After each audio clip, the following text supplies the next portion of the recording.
안녕하세요. 오늘 이 시간에는 AI, 그러니까 인공지능과 머신러닝 시스템의 신뢰도를 보장하기 위한 아주 중요한 국제 표준이 있거든요. 바로 ISO 42119의 2인데요. 오늘은 이 표준의 핵심만 쏙쏙 뽑아서 알기 쉽게 설명해 드리려고 합니다. 이게 앞으로 AI 기술의 미래를 이야기할 때 절대로 빼놓을 수 없는 정말 중요한 기준이니까요. 오늘 저와 함께 확실하게 알아가시죠. 자, 그럼 바로 시작해볼까요? 여러분, 도로 위를 달리는 자율주행차나 엑스레이 사진 한 장으로 질병을 찾아내는 의료 AI 한번 상상해 보세요. 와, 정말 세상을 바꿀 엄청난 기술이죠. 근데 동시에 마음 한구석에서는 이런 질문이 딱 떠오르지 않으세요? 이거 진짜 100% 믿어도 괜찮을까? 만약에 예상치 못하게 비가 엄청 쏟아지거나 처음 보는 표지판 앞에서 오작동하면 어떡하지? 바로 이 신뢰의 문제가 AI 시대를 살아가는 우리 모두에게 주어진 가장 큰 숙제라고 할 수 있습니다. 그래서 오늘 우리가 이 숙제를 풀기 위한 아주 명쾌한 해설서, 바로 ISO 42119P2E를 차근차근 살펴볼 겁니다. 먼저 AI를 왜 믿기 어려운지 그 근본적인 문제부터 짚어보고요. 이어서 그 헤더브로 등장한 국제표준 ISO 42119P2E가 도대체 뭔지 알아볼까 합니다. 그리고 이 표준이 AI를 어떻게 평가하는지 7가지 건강검진 항목과 그 측정의 비밀을 파헤쳐 본 다음엔요. 마지막으로 이 표준을 통해 비즈니스 현장에서 신뢰를 증명하고 있는 기업들의 실제 사례까지 만나보겠습니다. 자, 첫 번째 이야기입니다. 인공지능을 둘러싼 신뢰의 위기. 그 중심에는 바로 블랙박스 문제가 있어요. 이게 뭐냐면 AI가 정말 똑똑한 답을 툭 내놓기는 하는데 도대체 왜, 그리고 어떻게 그런 결론에 도달했는지 그 속을 들여다볼 수가 없다는 거죠. 마치 결과물은 보여주지만 과정은 꼭꼭 숨겨놓은 마법 상자 같은 거예요.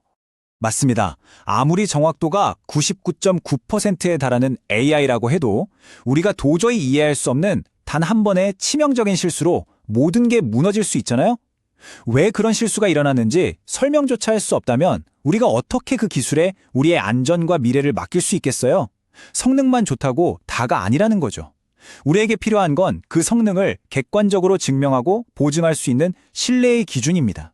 그래서 등장한 것이 바로 오늘의 주인공 ISO 42119-2입니다. AI 기술이 전 세계로 막 퍼져나가면서 믿을 수 있는 AI란 무엇인지에 대한 공통의 언어가 필요해진 거죠. 전 세계 전문가들이 모여서 만든 AI 품질 보증을 위한 일종의 글로벌 약속이자 표준 자격증이라고 생각하시면 아주 쉽습니다. 조금만 더 자세히 들여다볼까요? ISO IEC TS41919는 인공지능 시스템의 품질과 신뢰성을 보장하기 위해서 구체적인 시험 방법과 측정 지표를 정량적인 수치로 정의한 국제 기술 표준입니다. 막연하게 이거 좋아요, 나빠요가 아니라 숫자로 품질을 딱 증명하자는 거죠. 아, 그리고 여기서 정말 자랑스러운 사실이 하나 있는데요. 이 글로벌 표준을 만드는데 우리나라의 에스테이 테스팅 컨설팅이나 ETLI 같은 기관의 전문가들이 아주 주도적인 역할을 했다는 점입니다. AI 시대에 K표준이 글로벌 기준을 이끌고 있는 셈이죠. 자, 그럼 이 국제 표준은 AI의 무엇을 또 어떻게 평가하는 걸까요? 비유하자면요. AI에게 아주 꼼꼼한 종합 건강검진을 시키는 것과 똑같습니다. 신뢰할 수 있는 AI가 되기 위해 반드시 갖춰야 할 7가지 핵심 품질 항목을 검사해서 이 AI는 건강하고 믿을 수 있습니다 하는 진단서를 발급해주는 과정인 거죠. 첫 번째 검진 항목은 바로 강권성입니다. AI가 얼마나 튼튼하고 꿋꿋한지를 보는 건데요. 예를 들어 얼굴 인식 AI가 있다고 해볼게요. 제가 평소처럼 안경 안 쓴 얼굴을 잘 인식하는 건 기본이겠죠. 강권성 테스트는 여기서 한 발 더 나아가요. 제가 갑자기 안경을 쓰거나 모자를 푹 눌러 쓰거나 조명이 살짝 어두워지거나 고개를 약간 돌리는 이런 작은 변화에도 AI가 흔들리지 않고 여전히 저를 정확하게 알아보는지 확인하는 겁니다. 이런 사소한 변화에 쉽게 속지 않는 튼튼함, 그게 바로 강권성입니다. 두 번째는 설명 가능성입니다. 이건 AI가 자기 생각을 얼마나 논리적으로 잘 설명하는지를 보는 능력이에요. 아까 말씀드린 블랙박스 문제의 정반대 개념이죠. 만약에 은행의 대출 심사 AI가 재신청을 거절했다면 그냥 거절되었습니다 하고 끝나는 게 아니라 신청자의 신용점수와 기존 부채 비율이 저희 대출 기준에 미치지 못했기 때문입니다 라고 그 이유를 사람이 이해할 수 있게 친절히 설명해 줘야 한다는 겁니다. 그래야 우리가 그 결과를 납득하고 신뢰할 수 있겠죠? 그리고 나머지 5가지 항목도 아주 중요합니다. 빠르게 한번 짚어볼까요? 세 번째, 투명성은 이 AI가 어떤 데이터로 공부했고 어떻게 만들어졌는지 그 이력서를 투명하게 공개하는 거고요. 네 번째, 공정성은 성별이나 인종, 나이 같은 것 때문에 특정 그룹을 부당하게 차별하지 않는 능력입니다. 다음으로 회복 탄력성은 예상치 못한 공격이나 에러가 생겨도 시스템 전체가 멈추지 않고 버티고 복구하는 힘. 성능 효율성은 최소한의 자원으로 최대의 효과를 내는 일종의 가성비를 의미하죠. 그리고 마지막 7번째, 기능적 안전성. 이건 AI의 판단이 위험한 사고로 이어지지 않도록 막는 핵심적인 안전장치입니다. 네 번째 장으로 넘어가 보겠습니다. 방금 본 7가지 건강검진 항목들, 대체 어떤 기술로 측정하는 걸까요? 궁금하시죠? 지금부터 AI의 속마음을 들여다보고 그 신뢰도를 숫자로 만들어내는 몇 가지 핵심 테스트 기법의 비밀을 살짝 엿보겠습니다. 여기 나오는 변이 테스팅 기법. 이거 정말 재밌습니다. AI에게 명확한 정답지가 없는 문제를 테스트할 때 아주 유용한 방법인데요. 자, 보세요. 먼저 AI에게 고양이 사진을 보여주고 고양이라고 잘 인식하는지 확인해요. 그 다음 원본 사진을 살짝 회전시키거나 흑백으로 바꾸거나 밝기를 조절해서 다시 보여주는 거죠. 우리 상식으로는 그래도 당연히 고양이잖아요. 이때 AI도 사람처럼 여전히 고양이라고 일관성 있게 답하는지 그 논리적인 관계를 확인하는 겁니다. 그리고 이 변이 테스팅의 결과를 숫자로 명확하게 보여주는 게 바로 변이 위반율, 줄여서 MVR입니다. 전체 테스트 중에서 AI가 방금 본 것과 같은 논리적인 관계를 몇 번이나 어겼는지를 비율로 계산하는 거죠. 당연히 이 숫자가 0에 가까우면 가까울수록 이 AI는 진짜 논리적이고 일관성이 있구나, 믿을만하네 하는 강력한 증거가 되는 겁니다. 국제 표준 가이드라인에서는 이 변이 위반율이 1%, 그러니까 0.01 이하여야 한다고 권장합니다. 다시 말해서 100번의 논리적인 변화를 줬을 때 AI가 실수를 하는 경우가 단 한 번 이하여야 한다는, 이거 꽤나 깐깐한 기준이죠. 이 기준을 통과해야 비로소 논리적으로 믿을 만한 AI로 인정받을 수 있는 겁니다. 또 다른 핵심 기법은 뉴런 커버리지입니다.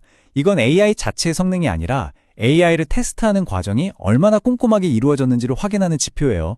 비유하자는 이런 거죠. 학생이 시험 공부를 할 때 족집게 예상 문제 몇 개만 풀어본 게 아니라 교과서의 모든 챕터를 구석구석 다 공부했는지 확인하는 것과 같아요. 테스트 과정에서 AI 뇌 속의 신경망 세포, 즉 뉴런들이 얼마나 다양하게 활성화되었는지를 측정해서 혹시 테스트하지 않은 사각지대는 없는지 검증하는 겁니다. 특히 자율주행차나 의료진단 AI처럼 사람의 안전과 생명에 직결되는 고위험 AI의 경우에는요, 이 뉴런 커버리지가 무려 85%를 넘어야 한다는 아주 엄격한 기준이 있습니다.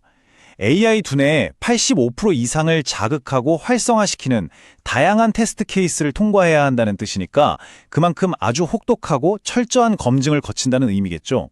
자, 이제 마지막 장입니다.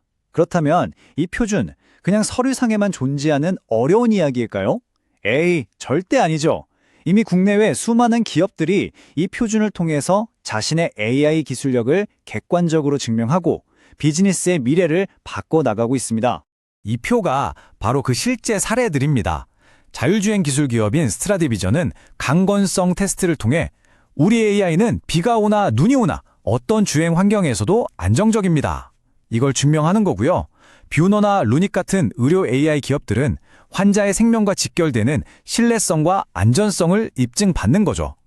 또 챗GPT와 같은 거대 언어 모델을 만드는 솔트룩스는 공정성 테스트를 통해 편향되지 않은 답변을 생성한다는 것을 객관적인 데이터로 보여주고 있습니다. 여기서 정말 중요한 점은 기업들이 스스로 우리 AI는 훌륭해요 라고 주장하는 게 아니라는 겁니다. STA나 TTA 같은 공인된 전문 시험 기관의 객관적인 테스트를 의뢰하고 그 결과로 공식 시험 성적서를 발급받는 거죠.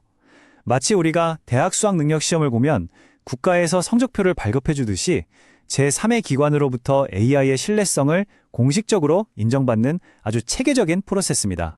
이 공식 성적서는 비즈니스 현장에서 정말 강력한 힘을 발휘합니다. 유럽연합의 AI 법안처럼 점점 더 까다로워지는 글로벌 규제에 대응하는 핵심 자료가 되고요. 다른 기업과 수백억 원짜리 계약을 맺을 때 우리 기술이 얼마나 믿을 만한지 증명하는 확실한 무기가 됩니다. 또 정부의 R&D 과제를 수행할 때도 성과를 입증하는 중요한 지표로 활용되죠. 결국 이 모든 이야기는 하나의 메시지로 모아집니다. AI의 미래는 단순히 뛰어난 성능이 아니라 증명 가능한 신뢰 위에 세워질 것이다. 이제 AI의 성공 여부는 얼마나 똑똑한지가 아니라 얼마나 믿을 수 있는지를 어떻게 객관적으로 보여주느냐에 달리게 된 것입니다. 오늘 우리는 AI 시대의 품질 보증, 그 새로운 글로벌 기준이 될 ISO 42191-2에 대해 함께 살펴보았습니다.